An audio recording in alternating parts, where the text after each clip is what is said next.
Hello and welcome back to the Boachua Glover Show. So today we're talking about the strong woman burden, the societal pressure to be a certain type of way, and how it maybe empowers us, but also how it takes away from us. And I have the perfect person with me to have this conversation. Someone I truly admire. She's one of the smartest, wisest, and coolest people ever. Linda. She's giving me pressure One already. woman I would call for this, Linda, is absolutely you. You're giving me pressure. I want to give you pressure. You can handle pressure. You can handle pressure. That is why you're a strong woman. You handle pressure every single day. But before we get into it, Linda, I know it's a label that sometimes gets thrown around a lot. You're a strong woman. I mean, for me, my entire life, people can say, oh, you're very strong, you're very resilient. I once told my therapist that I think I'm tired of this resilient label. What do you think it means when someone says you're a strong woman? What is your reaction to it, or definition or understanding of this whole strong woman thing? A few words. Yeah. Self-aware. I think that's the first thing. Yeah. Confidence. Independence. Yes, absolutely. But then, even beyond those words, what are the definitions of those words? Exactly. Why self-aware? What does that mean? And for two different people, being self-aware is two different definitions. Yeah. And being courageous Courageous. or confident, because it is more about what people see. And most of the time, what people see differs from how you feel. Exactly. It differs from how you feel and how you want to be seen. 100%. I think that is my issue. People have a certain image of me. Perception. Let me even give you this example. So I once jokingly said to someone that I wouldn't mind being a housewife. Like someone, I've said that many times. Right? You just stay home. You won't go anywhere. You won't work. And so I was like, really? You? But you do everything. You are strong. I'm like, see, that's the issue. That is the problem. So they have this perception. Yeah. For me, I wouldn't mind being a housewife. I'll just cook, stay home, sleep, and travel. Ooh. I told my husband one day, I said, in my next life, I think I will be a housewife. I'm telling you. I will wear slippers, I'll wear jeans whenever I want. I don't have to look for suits or office wear. I don't have to look the part. I will want to look what I feel. It's like, what is it, the Gen Z folks, or they call it the soft anti-life. I would want a chance to have that soft luxury anti-life instead of being this strong, resilient woman all the time. But let me, I mean, for you, and I see you that way. So you've said that people see you a certain way. Yeah. For you, can you describe to me how it's been like being a strong woman? So from, you can, whichever area you want to talk about, whether work or family, or you're entrepreneur as well, besides have the things that you do. What does it really look like for you being strong? I think being in the moment. Okay. At every point in time, I have two girls, and everyone close to me knows. Oh, you have two girls. I have two girls plus four others. Let me just say. Yes. So in my home, we have additional others. In my home, if you ask me how many children I have 6 girls. Oh, they're all girls? Even the fathers are girls? Oh, wow. Okay, so that's a conversation for another day, because I should have had a boy to balance me, but that's a conversation for another day. Yeah. So there's always, even myself, for me, myself, bringing them up and wanting them to grow up to become something. Yes. Okay. Whatever that thing is, whether they define it or I guide it, a lot of the times we talk about the fact that people imitate what they see. Yes. Not necessarily what you speak to them about. So a lot of times, whether you're at home, I'm always trying to be a certain, watch me, how I act, and try and grow up to become that. I did that with my girls. Isn't that pressure though? Watch how I act. Don't you feel like it puts too much of a spotlight on you? It does. But I did that. Okay, so when it comes to my home, I grew up with my girls being like my friends. Okay. Oh, wow. Okay. To the point where even when I behave like, hey, stop it, April, don't do this, she'll be like, why are you acting like you are my mother? You're my friend, so please cut the motherly thing. So there are times when it is more about, what do I do for them to see that they need to imitate this character? They need to be confident. What are some of the things? For example, when you do things that offend someone, how do I teach them to be apologetic or to be sorry? I don't tell them, say sorry. I say sorry to them. I like that. And I've said that from the time they were little. Oh, I apologize. I didn't say it right. So I think those things sound like a bit of pressure because you have to live it. When it comes to chores at home, I'm the type who will not always impose on you, do your chores. This is the schedule. Have you done it? Do your chores once. The next time, Linda, I'm picking the broom and I'm sweeping.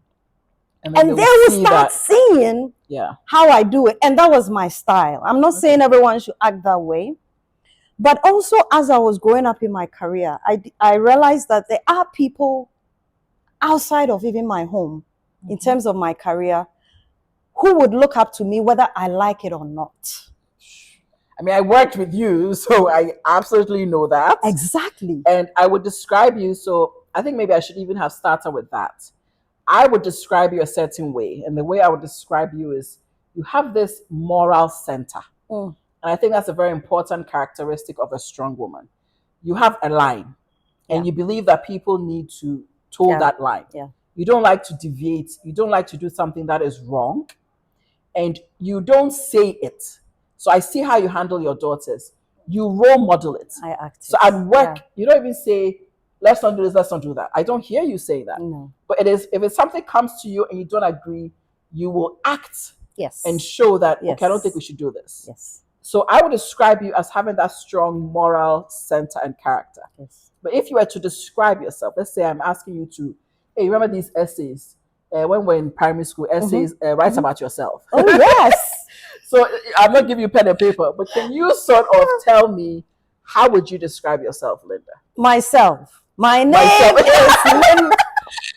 Those myself essays, oh my God, I can't believe it came to mind. I don't know why they made us write those essays, because we change when we grow. But yes, give me a myself paragraph. Great. But I think it was good because it makes you think within. Yes, it makes the self-awareness you mentioned. The self-awareness. Yes. And even building confidence, bringing out of yourself. You tell yourself that, I think I'm strong. I like to speak to myself a lot. So if you ask me about me, growing up, I was this very shy, I would say lack of confidence person. I was the type that wouldn't answer questions in class. I won't even raise my hand. Don't look at me with that face. I'm looking at you because in meetings. Don't look at me with that face. In meetings, your hand goes up. So you're like, don't look at me with that face. Linda shy. Okay. Oh, yes. Okay. I mean, if you ask my friends from St. Anthony's or Achimota, they'll tell you that I was really quiet and reserved. Yeah. I think most of me discovering myself and bringing myself out happened when I went to Howard. Oh, wow. Different culture. Wow. I started quite late in the day then. Yes. I started Howard University. Howard University in Washington, D.C. So I started university quite late at 22. So I was sitting in a freshman class with 18-year-olds. And then sitting there and watching these kids who were like 3-4 years younger than me and answering questions. And don't forget, I was very shy. Yeah.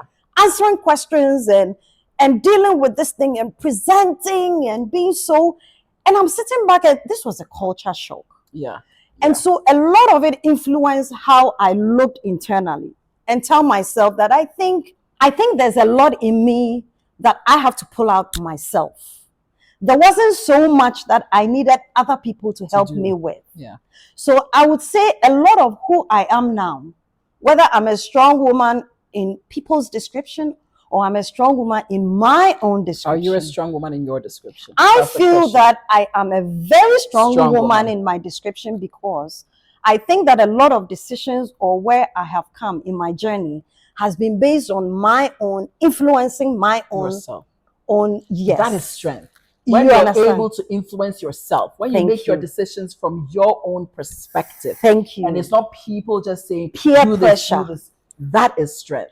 When you're not weighed by peer pressure and societal pressure and influence of friends or men or anything. I know you're strong. I know you're strong. But it has to come based on experience. Yes. Yes. I'll give you an example. Before the COVID, one day I decided I wanted to attend a women's leadership conference in Las Vegas. All by myself. Ooh. I don't know what came to me and I decided to do that. But I did, and it was an eye-opener. I went into this group of women who were confident. That's how I saw them. Yeah. Of course, I picked a thing or two. Yeah. So I came back and spoke with my very good friend who is a travel agent. And I said, you know what? I had this experience. He said, why don't we get women to go with you again? I know. So we did that the next year. And guess what? I ended up going with about 27 women. Oh, wow. From Ghana? Oh, yes. Oh, wow. Some of them are like my best friends now. One was my sister. And then we went, and because I led it, yes, I'm coming to a place where the organizers recognized us. Yes. Oh, that group from Ghana. And I was like, yeah, because I arranged all of that.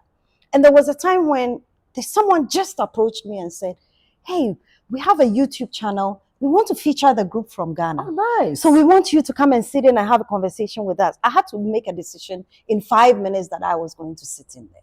Nice. Good and I job. Was sitting there like the shy girl who wouldn't ask a question. I know. And the two of us, like the way we are sitting here, yeah. And I have all these 27 women standing by me. Yeah. And I had to speak on their behalf. Of course, the one interviewing had to ask a few questions and stuff. But making a decision in the heat of the moment and telling myself that, oh yeah, let's just have a conversation. And it turned out to be so beautiful that it really impacted each of the women. Up to now, we still talk because we're still very closely connected and we're still friends. But when that is done, what lesson do you take and how do you tell yourself, I think I've added a bit of confidence to my life. Yes. And so I define that as a strong woman, as me being strong. Okay. And do you know what is part of strength? When you do something like that and you can tell yourself, I did that. Oh yeah. Oh yeah, that feeling. I used to say that it happened to me more when I got into my 40s. When you can own your strength. Oh yeah. Like a friend of mine recorded me doing something, right? And he's a creative guy. So he recorded me doing something and it was like one take or something. It was like, wow, you're good. And I said, yeah, I am. Oh yeah. He was like, okay, he was not expecting me to own it. I was like, why not? Why didn't they expect me to own it? And that is strength. That is confidence. When you can say, yeah, I'm good at that, or no, I'm not good at that. Yeah. And a lot of it has to transcend to be so impactful to people around you, especially the young people. Peer pressure is something that my girls hear me say all the time. Yeah. Oh, don't be influenced by peer pressure. Yeah. Are you making this decision because you want to make the decision? Not because you've seen someone on social media do this. Those people on social media who polish their faces and go and look all beautiful. When they go back home, they're crying. They're crying. So, and especially for us women, I think the pressure is a lot more on us because God naturally made us strong. Yeah. We're stronger than the men. Oh, absolutely. The men have the muscles. Oh, but when we work out, we have muscles as well. Yes.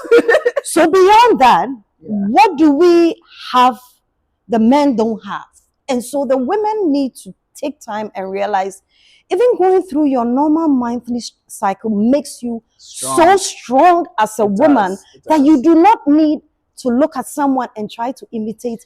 Be yourself. You know, Linda, I don't want us to lose this trend because I think in the year 2025 and with everything that people are very obsessed with online and Instagram and the rest, that thing is not something we should just overlook or skip. No. That thing, to be able to know yourself and to be able to own yourself and be able to have a character or description that is yours. It is not, you're not like a straw in the wind. Exactly. Because even with this show, right, and I don't wear makeup. I mean, you know me. You worked with me. I don't wear heels. Have you ever seen me in heels? I don't wear makeup either. You don't wear makeup. I do face powder. My girls are like, "Mommy, do eyelashes." I'm like, "Hey, what? I don't do my nails." Some makeup artist insisted that, let me put eyelashes on you. You like it. So I kept telling her that I'm not going to like it. She kept insisting. She finished. I'm like, can you take it off now? Thank you.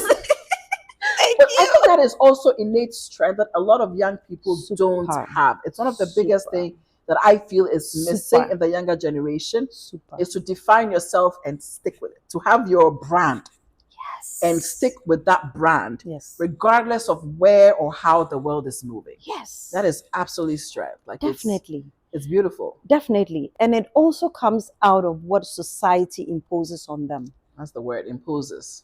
Society imposes a certain aesthetic. Yes, and it looks like that is acceptable. Yes. So if someone sees me, for example, you know my hair, I always keep my hair different from everybody. And I used to have my hair short. Remember? I remember. I woke up one day and I said, I want to lock my hair and turn it a certain way. And even your style of shaving the sides. Exactly. Like, this one is like really hardcore. So you should not turn it for the camera to see. Oh yeah. This is my girl Linda. This was styled yesterday. Yeah, and you have all of hair shaved. And hair shaved. Very radical. People who do that. No, absolutely not. And someone meets me and says, I like your hair. And I said, me too. I like my hair. And that is why I have it on my head. Exactly. But those little things is what makes young ladies should stop looking so superficial. Oh, Linda, so superficial. You're touching my heart. Being strong means being yourself. 100%. And not being somebody else. So I think that for those of us who have had the privilege of learning to define our own strength, it is important to see what made it. It is the little things, the little things. The privilege of defining our own strength. I think if I could create a catchphrase, it would be that. It is a privilege to have been able to define what your own strength is. And sometimes I call it your own brand. Yes. Like for me, I don't wear weaves or wigs. Yeah. My hair would always be natural. I may do braids, but I think this entire year I haven't had braids on, and I just want to rock the natural look. Yeah. It may not fit a certain public aesthetic, but I own it. Oh yeah, and of course. You reach a certain stage, and I do wish it would happen earlier for people. Yeah. Where they'd reach a certain stage where that strength to be able to stand on your own regardless of what the world says and thinks is there. Yes. Because it gives you this shield. Yeah. It enables you to take certain decisions. It's absolutely amazing. That's it. But it is a privilege, like you said. It is a privilege. But how about this, though? What is the downside? Or let me call it the weakness of being this strong, of being this self-assured? Oh, yeah. Is there a weakness? Yeah, I think at some point you're afraid to be seen as vulnerable. That's the key. You may want to be, because whether we like it or not, perfection is not in any human being. It's only in God. Yeah. God is the only perfect one who has everything in its totality. Yeah. Regardless of whatever you do, there's a certain difficulty, weakness. I don't know which other synonyms to use. But for each one of us, what do you do with that for others to see? Sometimes you need to even showcase your vulnerability. And that is one thing that people have 100%. Difficulty doing. Yeah. What is wrong with breaking down? Yeah. When it is a natural thing to do. Yeah. At a certain moment when it has come. For example, if there's a death in the family and you need to break down, you break down naturally because that is the natural thing to do. But some people will hide it because maybe somebody will think that, I'm not strong enough. I'm not strong enough because I'm crying. No, I'm strong enough because I can laugh and I can cry at the same time. That is what makes us strong. And I think that is the flip side of people having difficulty showcasing their weakness, because everything is seen as so perfect. Oh, she's so strong. Her career, if I tell you I have difficulties in my career, you may not believe it because you think, oh, she's in the finance field and she's chatted and she's this and that. If you come and ask my boss, he'll tell you. But I'm not afraid to sit with him and say, You know what? Help me with this. This is what I'm good at, but I'm not good at these ones. So I need your help with this one. And I think that's what makes me a strong person. And I'm not even afraid to talk to my subordinates and say, hey, I think you're good at this. So please do this more and I'll learn from you. I wish I had a pen and paper to write some of the things you're saying. There's this concept called humble bragging. And because I'm in the HR field, sometimes you ask someone when they come for interviews, tell me about the areas you're strong in or your strengths. And I always ask them, what are the areas that you would, you find challenging? Yeah. And they will always say, oh, I work too hard.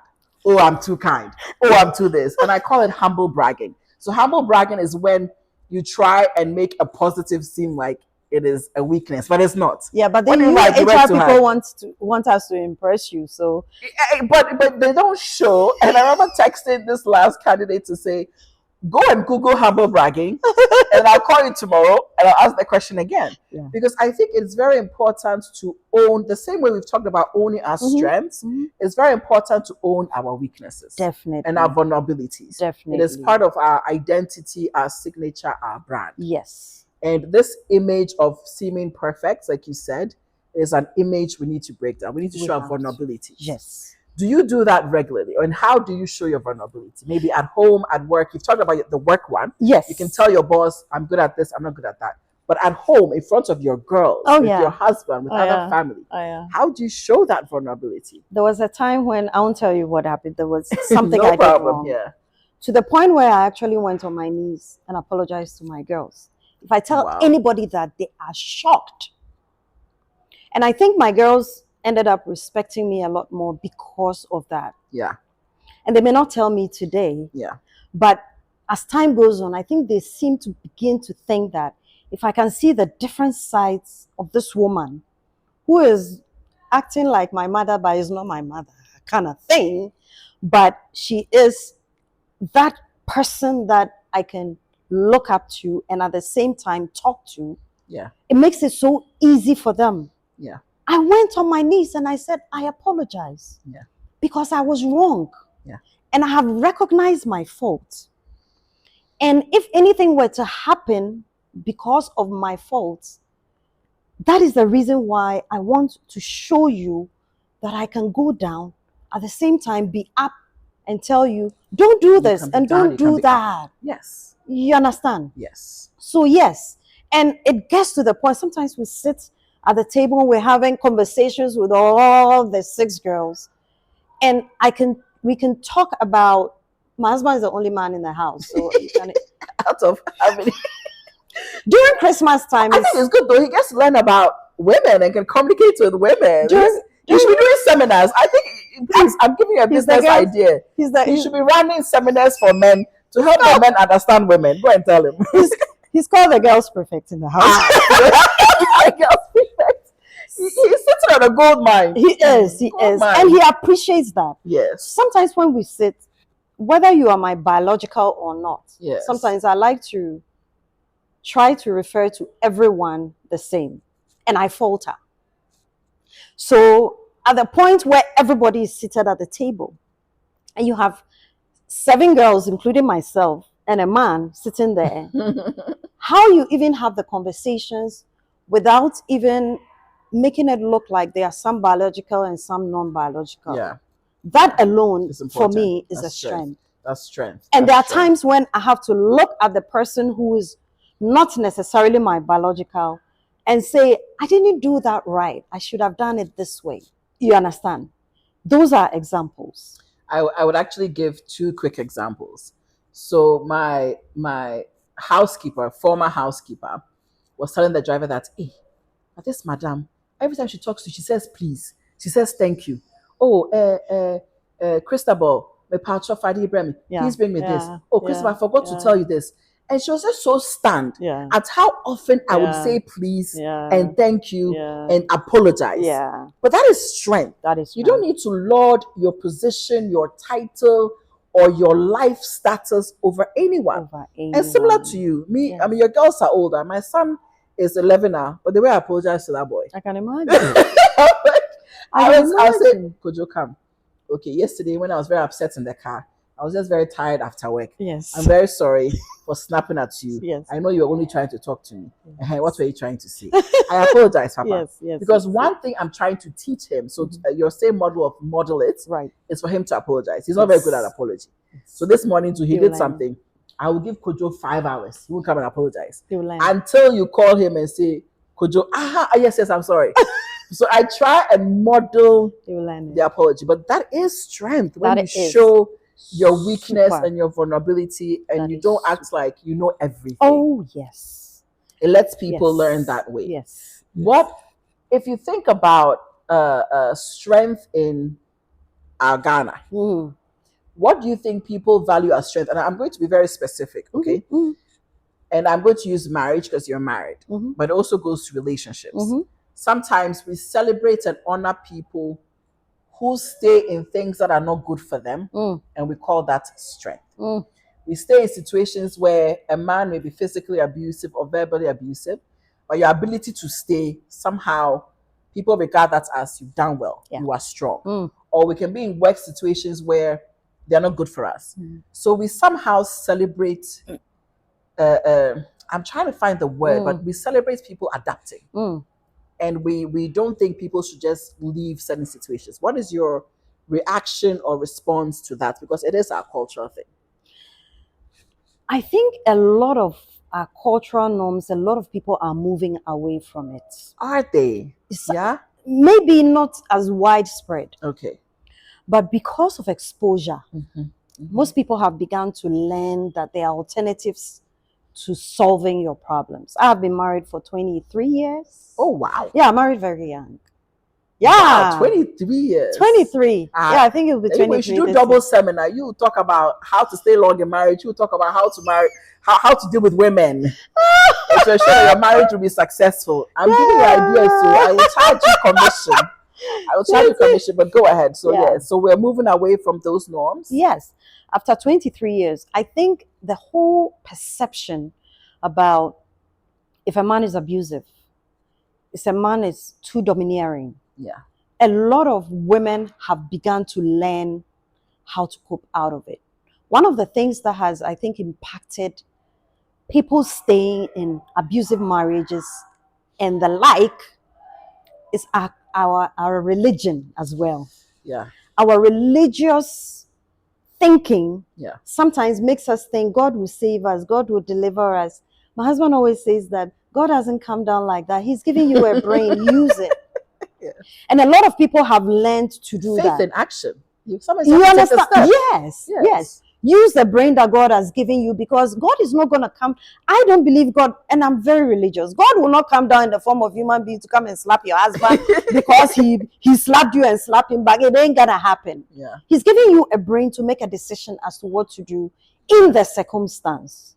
Men have also evolved to be a lot more respectful to women in terms of how they relate with them.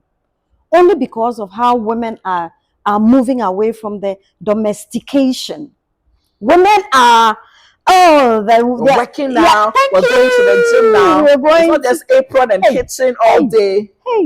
Now even the Gen Zs, the gym is their daily AU. I know. That's where they go all the time. Like they are I see them in my gym. My 20-year-old daughter is like, I need to go to the gym. I'm like, you look like what are you going to do in the gym? But it gives them. I've seen your daughter. I think developing things that gives you your mental strength, people are beginning to learn other avenues of developing their own mental strength.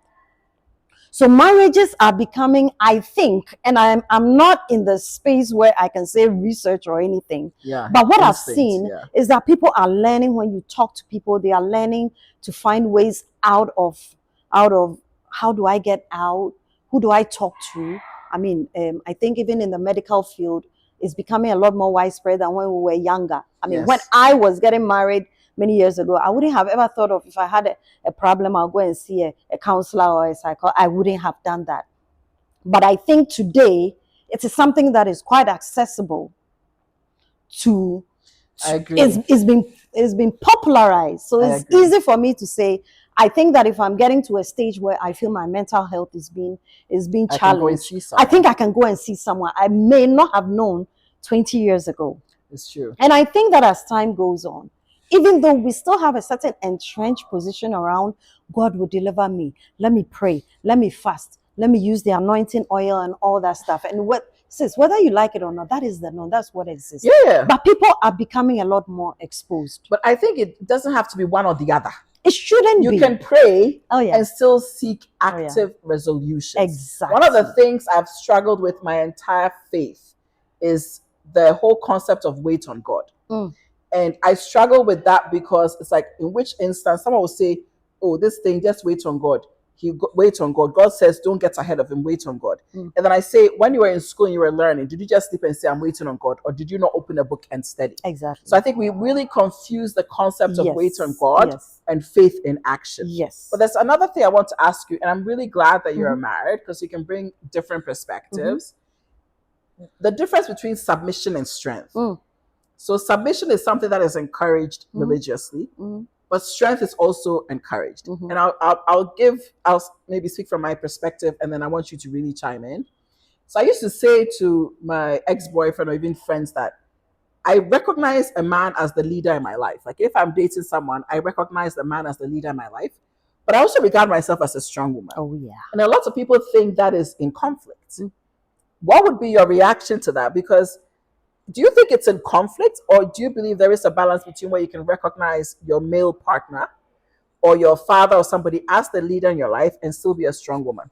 Do those two things go together? Oh yes, they go together. In what way? What is gone are the days when they say submission, and I'll be very local. Hey, me rampacho.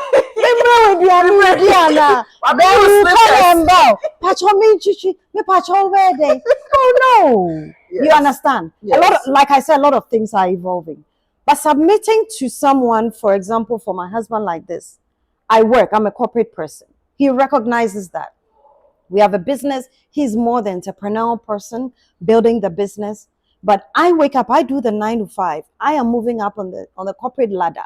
He recognizes that.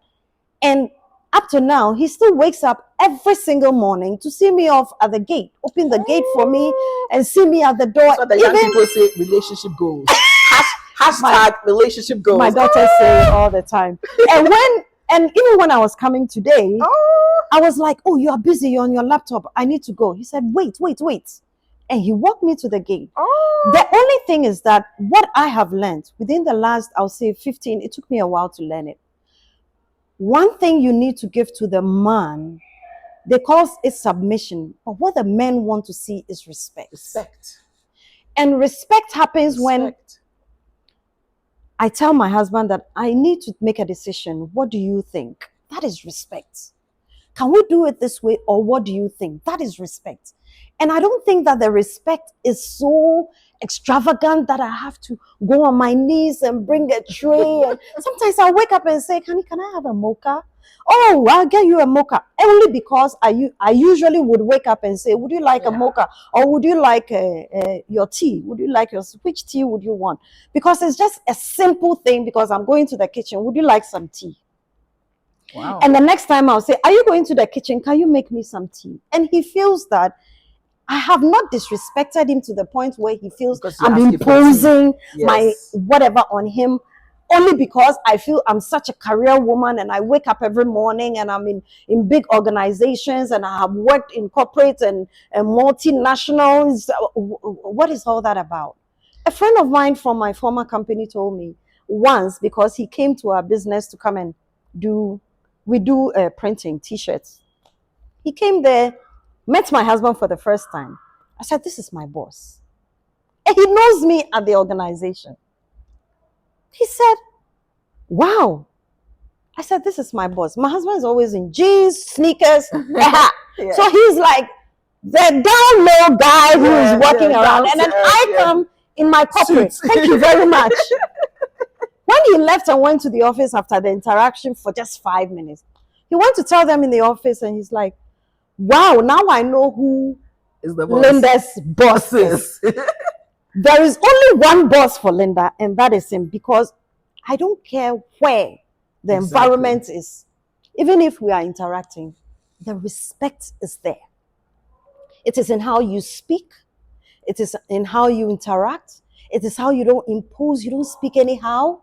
Even when you're having normal conversations about a TV show, it is in how you impose you think you are an independent woman.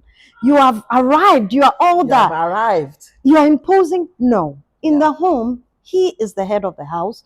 And I give him that respect, not necessarily in terms of kotoing and saying this, but I give him the respect in how we communicate, in how I seek his guidance, in how I don't take decisions. I never take decisions on my own without him saying, and it doesn't take away from your strength. Oh no, your strength is yours.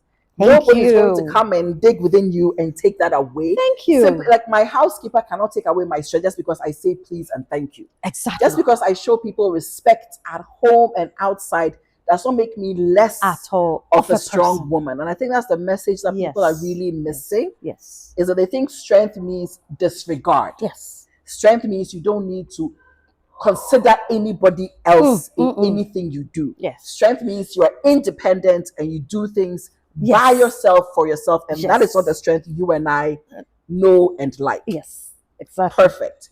Now, just to sort of wrap us up, and I'm so glad I went there with you.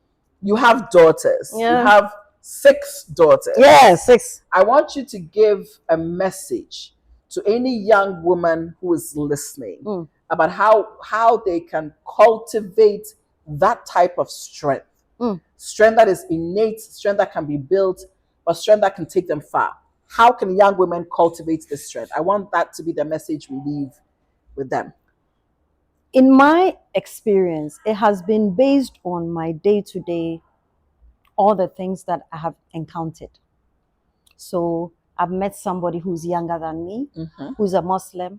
I learned something from them. Yeah. I always tell myself that I want to make sure that that person who I'm speaking with, or that person that I'm in that person's presence, take something positive from me. Oof, and that is so conscious in my mind. I like that. That it is always resonating. And if I don't do it right, I have some people who will always come to me confidently and say, you didn't speak to this person well. And because I am so confident in myself that I can go and apologize to the person, I will do. So it is about living it. But the most important thing is try not to be something that you are not. Oof, I like that. Because who God created you to be is strong in itself. You just need to, I always tell my daughter Angel especially, I said, if you feel down, the strength you need to be up is within you. It's nowhere else but you yourself. Pull it out. Pull it out. And if you tell yourself that, I think I want to be strong enough to move on and I want to pull it out, I use my brain, I will find a way to go beyond my difficulties and my challenge. And that's what makes us strong. I love that. Don't polish up yourself with things that we imagine somebody. I mean, when I was little, I wanted to dance like Madonna. I was like, what, 10 years. My dear, me and my sister, we went to stand in front of the TV and dance and dance. It didn't work. Because that is not who I was meant to be. I was meant to be something. Now, when I even dance in public, my daughters run away and say, she's embarrassing me again. Meanwhile, at that time, I wanted to be a dancer like Madonna. So be yourself. Be yourself. Be yourself is the strongest thing you can ever imagine. And people who are strong, who you see are strong, they are themselves. And when they wake up in the morning and they want to cry on their pillow, they cry on their pillow. And at the end of the day, be your whole self. Thank you. And when they go back to bed and they want to cry again through their prayers and say, God, today I may not have been my ultimate self. But these are the areas that I wish I could do better. He hears you. But that's what makes you human. And that's what makes you a better person. The next day, you will learn something else. I love Just it. like I said, I used to be shy and timid, very timid. And I became the person I'm sitting in front of you, not because of any dramatic thing that happened, but it was through experiences. And I made up my mind that I would learn from this. And while I'm learning from this, I want to impact somebody else. I want somebody else to learn from me. So I learn from my experiences and somebody else learns from me. But it has to be positive.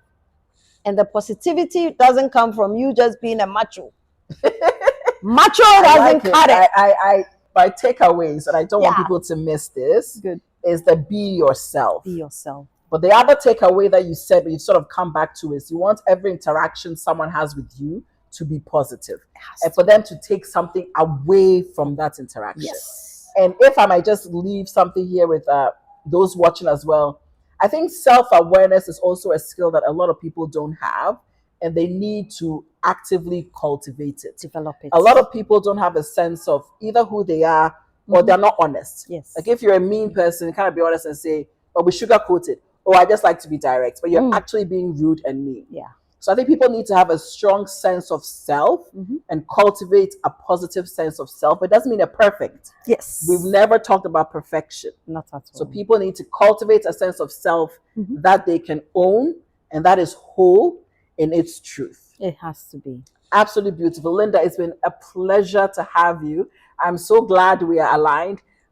Our lunch, when? We had it in January. We haven't had our lunch again. We're in April. We're in April. We said every quarter. Mina. We have to call Mina. And have our girls' lunch. We will. Let's continue this conversation because we can't just end here. Yeah. There's a lot we need to talk about. But I think I also want to applaud you for this podcast. Oh, thank you. I'm serious. It takes a strong woman to come out of their own. I know you write books and stuff, but being in front of the camera is not a very easy thing. But for you to be able, and even with some of the other conversations that you've had, even talking about your vulnerabilities, yes, that is in front of a camera. Yes, that is super strength. Yes, you know. So I want to applaud you for this. Thank you. I hope I'll come back another time. You come back. Let's talk about something else that is not strong. Like, let's just have I don't drink, but we'll have some maybe non-alcoholic wine. And then we'll talk about other things. I said we'll talk about the soft luxury anti-life. Thank you. We'll talk about our next trip. We'll talk about. Mina will be too. I see the thing you sent me. Oh, there's a safari. We'll talk about those. Thank you so much for joining Linda and myself on the Boacha Global Show. It's been a pleasure. Thank you so much. Thank you.